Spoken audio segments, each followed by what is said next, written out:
আপনার বাচ্চার খাদ্য তালিকা এমন করবেন না যেটাতে সে সুজি বা সেরেলাকের উপর ডিপেন্ডেন্ট হয়ে যায়। অবশ্যই আপনাদেরকে বাচ্চার খাদ্যের যেই জগৎ সেখানে নতুন খাদ্য যোগ করতে হবে।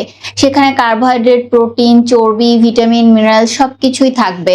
বিভিন্ন রঙের খাবার তাকে দিবেন। আমি এটা প্রায় সকল পেশেন্টকেই বলি যে দৈনিক অন্তত ৩ রঙের শাকসবজি রাখার চেষ্টা করবেন। একই রঙের শাকসবজি দেবেন না। সবুজ বলে সবুজই দিচ্ছেন, ব্যাপারটা এরকম না রেখে সেখানে কমলা, হলুদ, লাল এই ধরনের খাবার যোগ করবেন। তাহলে দেখা যাবে ভিটামিন এবং মিনারেলস এর পরিমাণটা বাচ্চা খুব সুন্দরভাবে পাবে।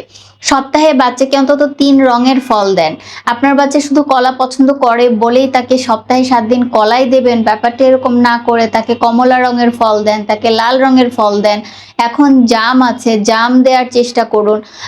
আসলে আমি বলতে চাচ্ছি তার খাদ্য তালিকায় সপ্তাহে অন্তত ৩ রঙের ফল যদি রাখেন সেখান থেকেও সে ভিটামিন এবং মিনারেলস এর বেশ ভালো একটা বৈচিত্র্য কিন্তু পাবে।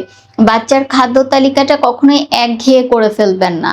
বাচ্চাকে যখন সুজি এবং সেরেলাকটা খাওয়াতে অভ্যস্ত করে ফেলবেন, বাচ্চা কিন্তু চিবানোর যে ক্ষমতা সেটা গড়ে উঠবে না এবং সে সবসময় নরম খাবার যেগুলোতে পরিশ্রম করতে হচ্ছে না সেগুলো খেতে পছন্দ করবে।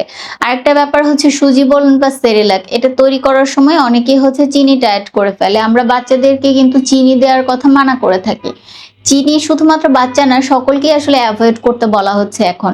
তো এই যে চিনি বাচ্চাকে দেয়া হচ্ছে দিনের ৩-৪ বেলা, সেটাও তো তার জন্য ক্ষতির কারণ হচ্ছে। তাই বারবার বলবো যে তার খাদ্য তালিকায় ঘরের খাবার রাখুন, প্রাকৃতিক খাবার রাখুন, লাইভ ফুড রাখুন। একেবারেই গদ বাঁধা বা একই গণ্ডিতে রাখবেন না। আপনার বাচ্চার সুস্থতা কামনা করছি।